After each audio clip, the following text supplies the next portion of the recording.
people call them the opposition, the bad guys. I believe you have like Faction A, Faction B. There's so many different words for all these different, for the groups here. I'll just call them the global elite. Right now, do you see the global elite, are they being exposed at this time?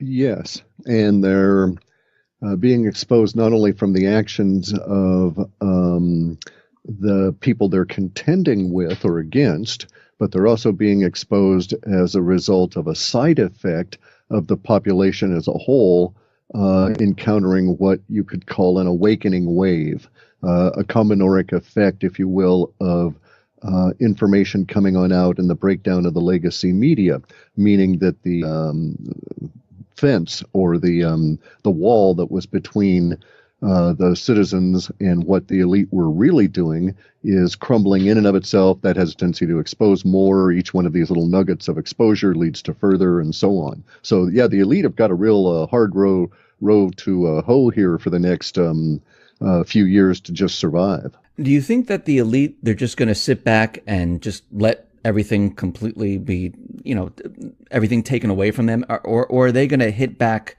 Does your report say anything about the elite like hitting back or doing anything, creating events or anything like that? We don't have anything at the moment indicating anything like a false flag or coordinated attack or that sort of a response. Now, we have to bear in mind that we would fall into a trap by saying the elite and thinking of a monolithic, centrally controlled, single kind of point reaction, just as erroneous as calling the vast amount of people that work for the United States federal government as the government. There's just not a single thing going on with the elite. There's many disparate motivations. So some of the people are going to cut and run. We've seen this in the data sets at various levels as the minions depart. The practical reality that we're facing has a power pyramid at its top that has been controlled for some 70 plus years by secret societies that have been infiltrated and are being used to hide criminals. The criminals are both criminals against the populace economically and against the populace in many other different forms, including the pedophiles. And so the criminality has been hidden by the juxtaposition of the secret societies being ubiquitous throughout government as well as in the media. So there's, the justice system and so on. So the wall that has been held in place was essentially held there and kept there by the media, by the legacy media, because as long as you would bring up anything that the elite didn't want to have discussed, you would be ridiculed. You'll notice, for instance, that I could sit here right now and say that the Queen of England is known to have killed at least 10 native children from BC, Canada, and I'll never be sued. Okay, I can say that this woman may, in all probability, be demonically possessed, and I'll never be sued by them for anything. I could say this about virtually anybody I chose, these kind of words, and you'll never be sued because they don't want this to get to a legal issue. They'll never sue you to try and protect themselves that way. They don't care. Their response in the past would be to have the media come on out and do their damage control and build a wall for them and basically ridicule you into silence, just like the UFO people that have an encounter and see an unidentified aerial phenomenon and report it to the authorities and media in the past would be ridiculed. And so we were set up to mentally not see these things. That whole mental process is broken down due to circumstances that we needn't go into at the moment. But it's really giving the elite a huge problem on many different levels. Now, in your report, you have something in there that says there's going to be a global backlash against the media corporations as part of this shifting narrative over 2017. There's a national movement against the media. What do you mean by this? It's going to come out that major corporations whether it was by direction of the board of directors or whether they were infiltrated by a secret society that all worked as a whole within that corporation. But these corporations have been feeding into our media a a mental mind control kind of a thing for the past 40 or 50 years. These organizations, it'll come out this year as to what they've been putting into their media offerings, their entertainment offerings, and how negative it was for us as a social order and for individuals. And there'll start being suits against these companies, and then there will be a giant sort of mom's march against the evil entertainment industry. And to a certain extent, it shows in our data sets as taking on some of the language of fundamentalism, but it's not religious in nature. It's more of just an outrage. It's very much driven by feminine energy. It's very much driven by protecting the house. It's very much driven by feeling of unacknowledged victim status, in the sense that you didn't realize you were being victimized. So some of the examples would have companies such as the cartoon manufacturers be sued. And then as a subset of that, because of the sexualization and the hidden messages and subliminals within the cartoons they're making. And so it'll get to the point where the legacy media and especially the broadcasters are just going to be raked over the coals. I mean, they're just going to be eviscerated as people start tearing through their offerings and pointing out all of the hidden subliminals that are causing a lot of the problems that we have at the moment. So imagine a situation that is quite bizarre to think about. But in the 1890s, there is a resurgence of the Masonic lodges in the northeast of the United States. Over the course of the next 50, 60 years, that lodge is actually in the resurgence. It was 100% infiltrated by a particular small core of people that took the lodge in a direction that it should never have been taken, and it ended up hiding a network of individuals that were coerced and coercible because they were all pedophiles. Now, one of the things that they did was to decide that sometime in the late 30s and early 40s, as the war was getting ramped up in the U.S., they decided they would start using the new media that had come on out, radio, television, or radio and movies, to start prepping the population for their grand scheme, because these people were thinking in 100-year time frames. And so in their minds, the idea was, oh, well, we're pedophiles. We need victims. Let's get our victims all prepped by putting all this stuff in the cartoons and get at them from an early age. And this will do two things. It will ensure a ready supply of easily or more easily obtainable victims, and at the same time, it will bring out anybody that's like ourselves, and there'll be more of us, which means that we'll be individually more protected. Bear in mind, these individuals feel threatened constantly because of their deviant nature, and they know that discovery leads to quite terrible things for them. And that's actually been what we've been living through. And so some of the corporations that we laud, and there's no point in me going into names, are going to be first sued as the truth starts coming on out, and it'll come on out with a couple of brave individuals that said, look, I watched your cartoons for, X number of years, and I'm a twisted, horrible wreck, and I'm going to sue you for it. And that is the kind of like finger being pulled from the dam that starts the whole onrush that later on over the course of this year starts changing the nature of corporate culture across the Western world.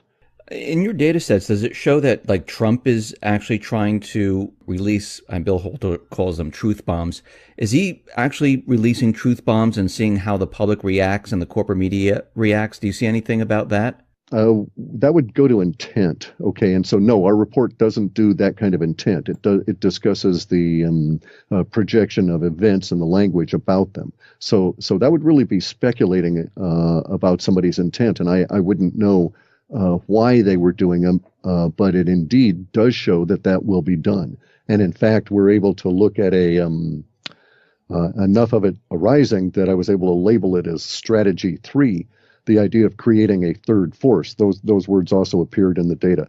And the idea is that if we had Faction A and Faction B, Faction A is now the disloyal opposition and is going to cause problems for the new ascendant Faction B. One way to derail Faction A would be to take a large chunk of their popular support and create a third force that was not necessarily opposed to Faction B because it had been liberated by some level of truth. And that's at least the thinking that's being illustrated in the report. And so we've got some factual things on the ground here these last few weeks, especially, that would point towards that being an effective forecast. I wanted to get into the economy right now. In your report, you have a section in there that talks about the economy. What do you see for the markets during the year of 2017? On the market, I mean, there are people out there saying the market's going to go to 100,000. Are you seeing this? Where do you see the markets going? If you mean like shares, the stock markets, yeah, the indications in the data are that we'll be discussing that not just you and I, but the more general population will be discussing the idea of a Dow at 125,000 some point later on this year, and so it's pointing to hyperinflation, and the hyperinflation we see in the report really appears as a result of the chaos we go through that's indicated from March through May, as a bunch of currencies go into crises and a bunch of the percolating pots of crises and coffee all come to a boil all at once in this 3 or 4 month period of time. And then the response by the Fed is basically to, I guess you'd have to say, abandon the dollar or not support it anyway, and let the dollar be totally debased in order to try and support the system as a whole. The mechanisms are not showing in the data sets. It's not like it's an organized plan or a playbook, but we get some hints as to what's going to go on. So my response is that what I think will occur is that any interest rate raising is going to be meaningless in the vast amounts of quantitative easing, which basically is debasement of the dollar to a huge level, and the subsequent currency crises would make sense under those circumstances. Now, the last time we spoke, we talked about the economy not doing well, where ATMs were going to run out of currency, people were going to lose pensions, the housing market was going to go bust. Are we still on track for that? Oh, yes. Oh, yeah. And in fact, it's baked in the cake. That part of, we have to go through a truth and reconciliation period of time. At a macro level, we've been living under an illusionary veil of lies from economically for at least the last 40 years. I mean, ever since we got off the gold standard in the 70s, really, it's all been lie it, fake it until you make it kind of stuff, and lie it into existence. So we have to go through a slap in the face from reality, as the people in India, for instance, are doing at the moment with their currency issues.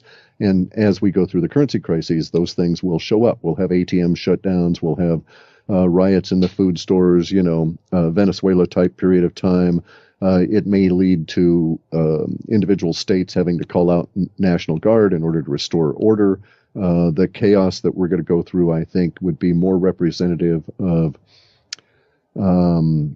the 1918 period of time and the rejection of globalism then, and the outbreak of new ideas and so forth that led to the Roaring Twenties, than in fact the many people saying we're actually echoing 29 and that kind of a crash. So yes, we're going to go into a depression, I think, and not a recession, but a real actual acknowledgement of a depression as the currency has come unwound. And it's going to have huge ripples in our society because so much of it is built on, well, all of it is organized around a currency that is based on debt. The currency is not based on wealth. It's not based on growth.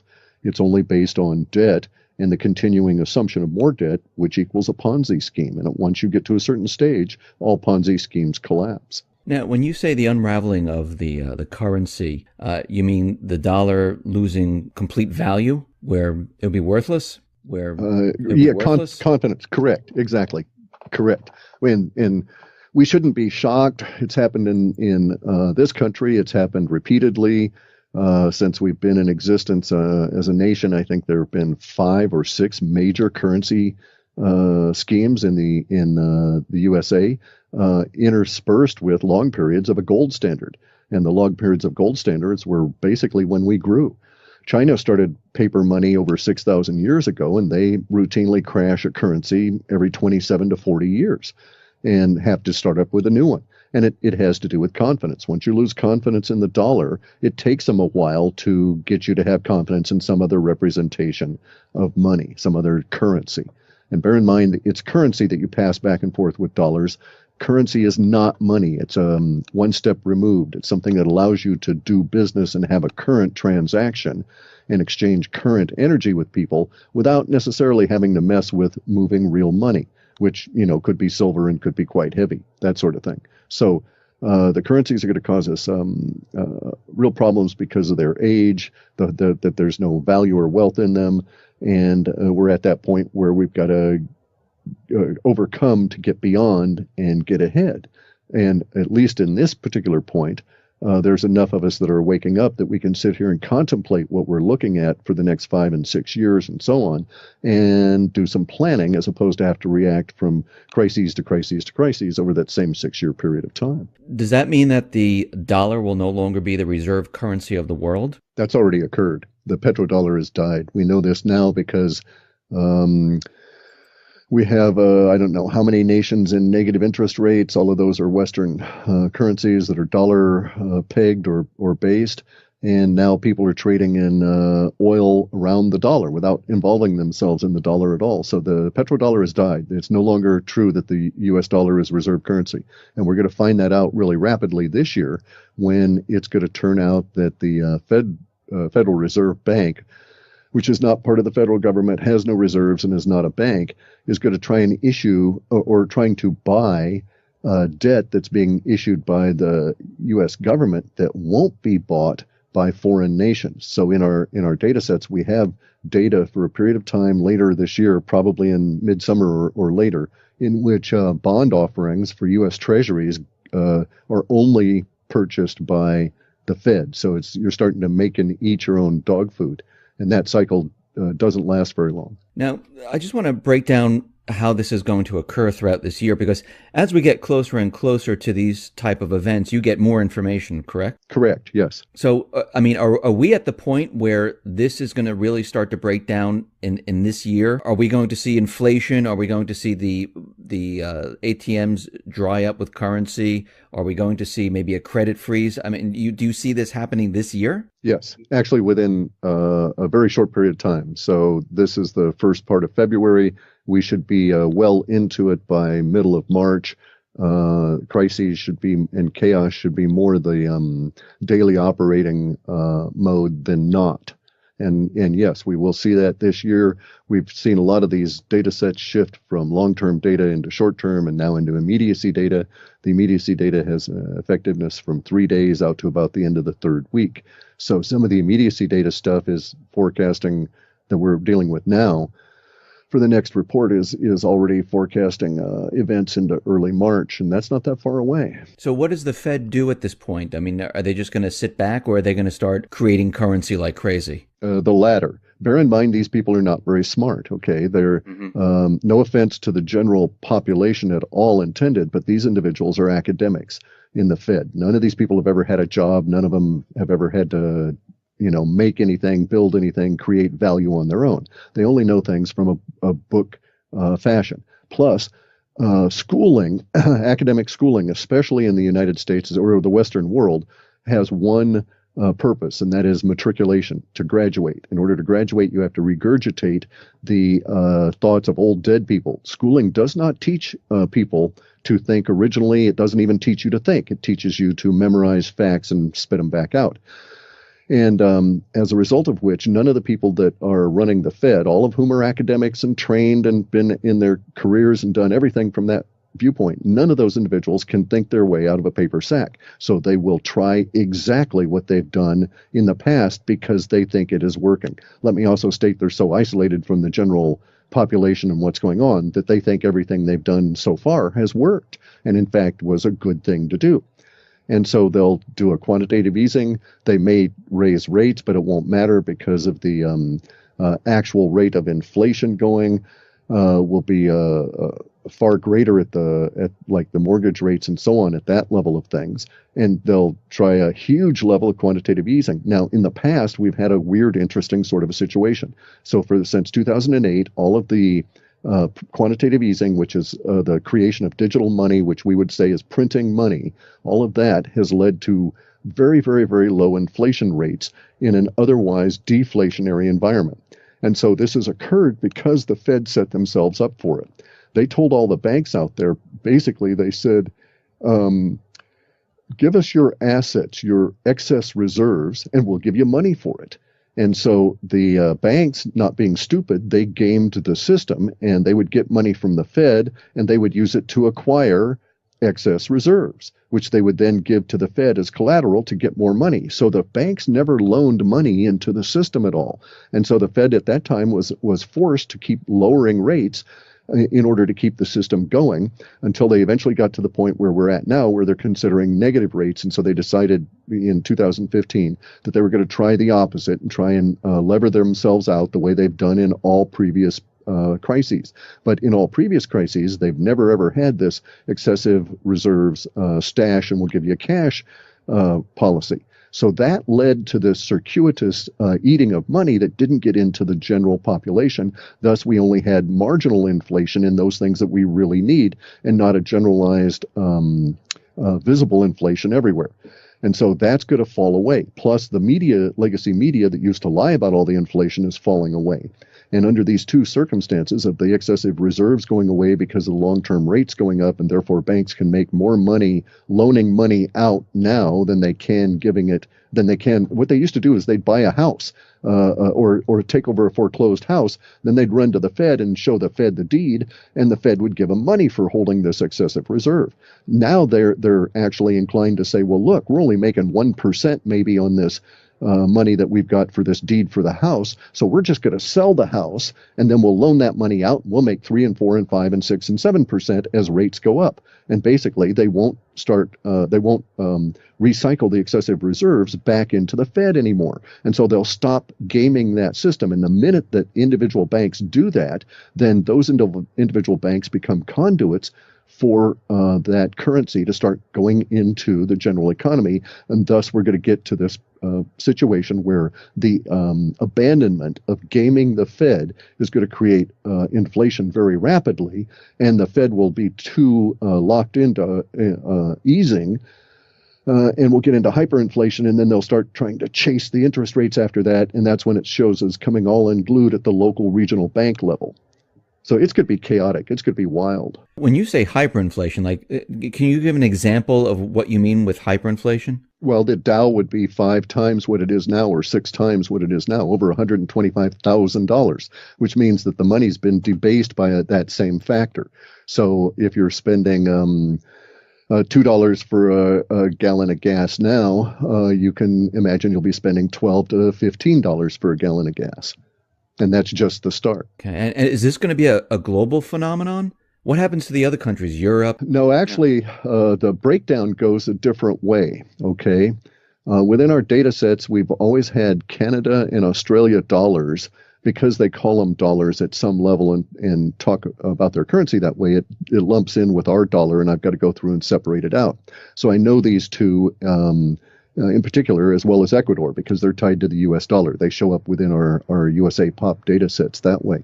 But the Australian dollar and the Canadian dollar are actually going to strengthen against our failing dollar. Once we get to a certain point, the USA dollar starts going down, and commodity-rich countries like Canada and Australia will start rising because there's going to be a commodity purchase boom by the only buyer on the planet, really, at the moment, which is China.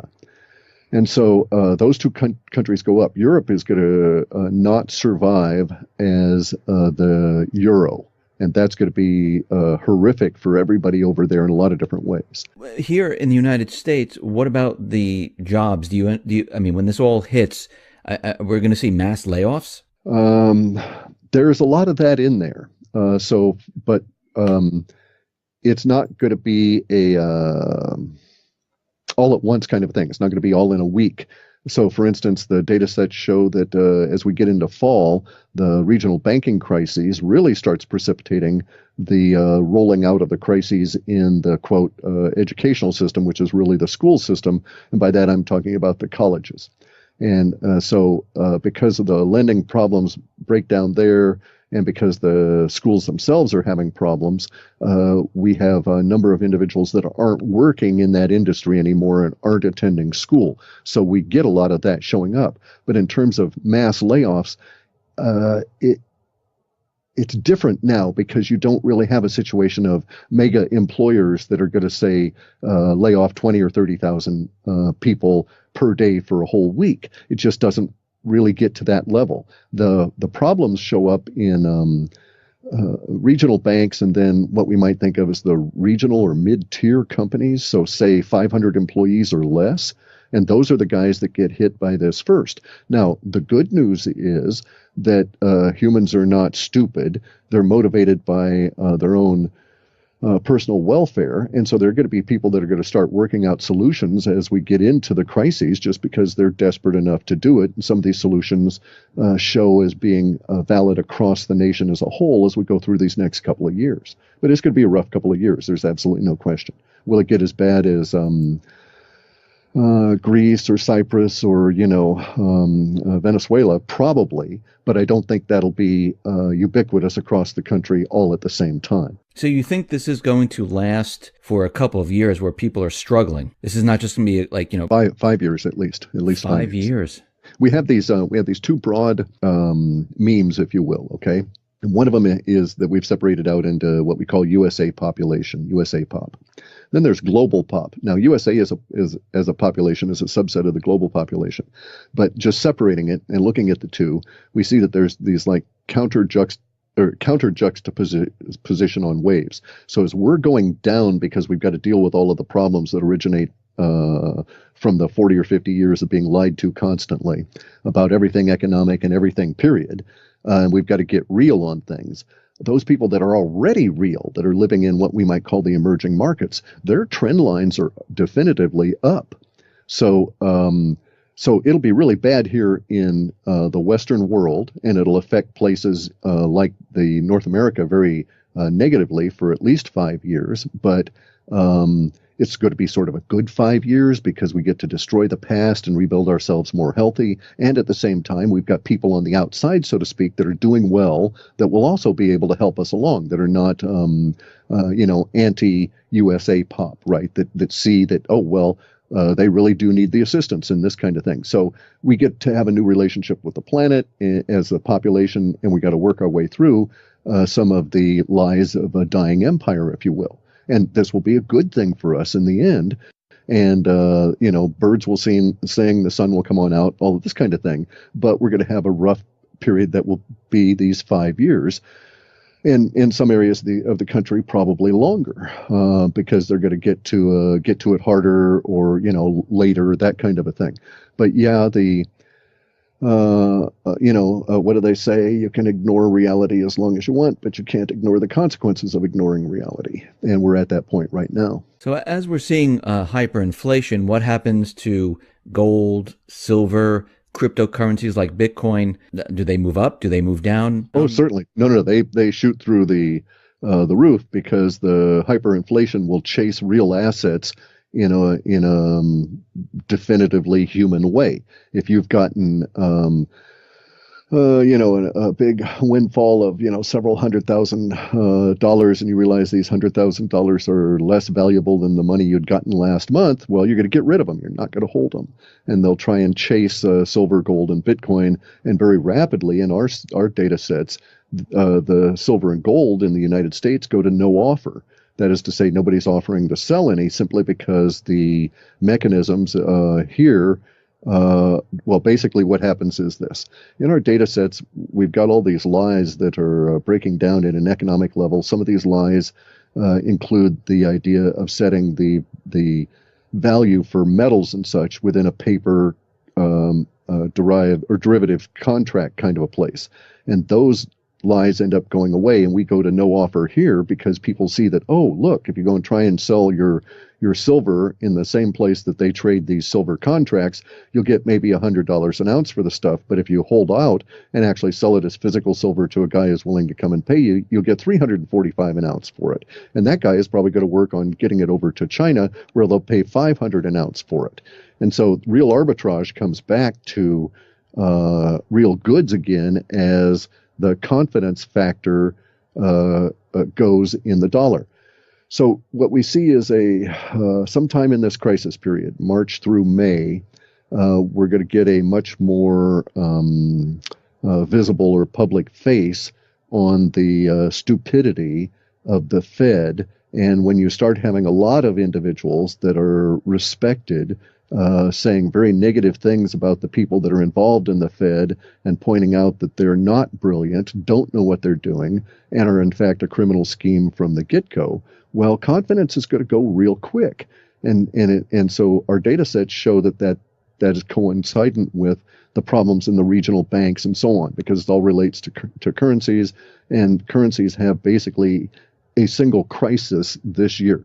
And that crisis at its core is confidence. So what this sounds like to me is that we're going to be going through this reset, and this reset's going to be painful. Is the central bank still going to be in existence after all this is said and done? I would hesitate to use the word reset. Okay. Okay. The reason that I hesitate to use that is because I'm not being fixated on the language per se, but there are nuances that need to be brought up. A reset language, if you use that word, it implies there's a connotation involved that there's an authority that is making that reset occur, and that this reset is an organized kind of a thing. And so we do not show that connotation within our data sets. So I don't use that word because, for instance, they say, oh, there's going to be a reset in the value of the Iraqi dinar, and all those people that bought dinar for parts of a penny are going to be mega rich. And that reset, and the language, whenever you see this language in the woo-woo world, reset used, it is always going to this idea of what I call the external savior myth. That is, that there's going to be someone outside the system that's going to cause it to be saved. And that is not the case that we have here. We don't have a reset. We have all of humanity struggling to, well, especially because of the Western world, but we have the Western Empire struggling to come out of empireness and the lies that have held us all in that state of mind for, like, as I say, the last 40, 50 years. After all this, who controls the monetary system? Is it still the central bank? No, we don't. We have the central bank sort of dying in the sense of not being killed, but dying like competition. Like, they're the local barista that has bad coffee. Nobody just goes there anymore. They just, yuck, I've tasted that. It's no good. Let me go get my silver, gold, Bitcoin. And Bitcoin shows up as being very useful to the point where we as a social order end up having slang terms for decibits and millibits.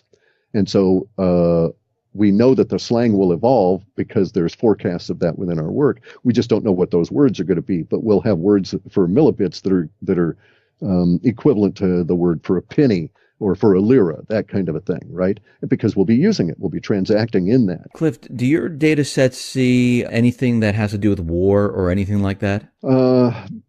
There's a lot of it, but no, we don't have, there's a lot of the grumbly level war language, all right? But in general, that appears to be winding down in the long-term data sets. So it is as though Faction A, when they were in control, had so much of the resources going into the wars that they were able to sustain those because they were constantly being paid for.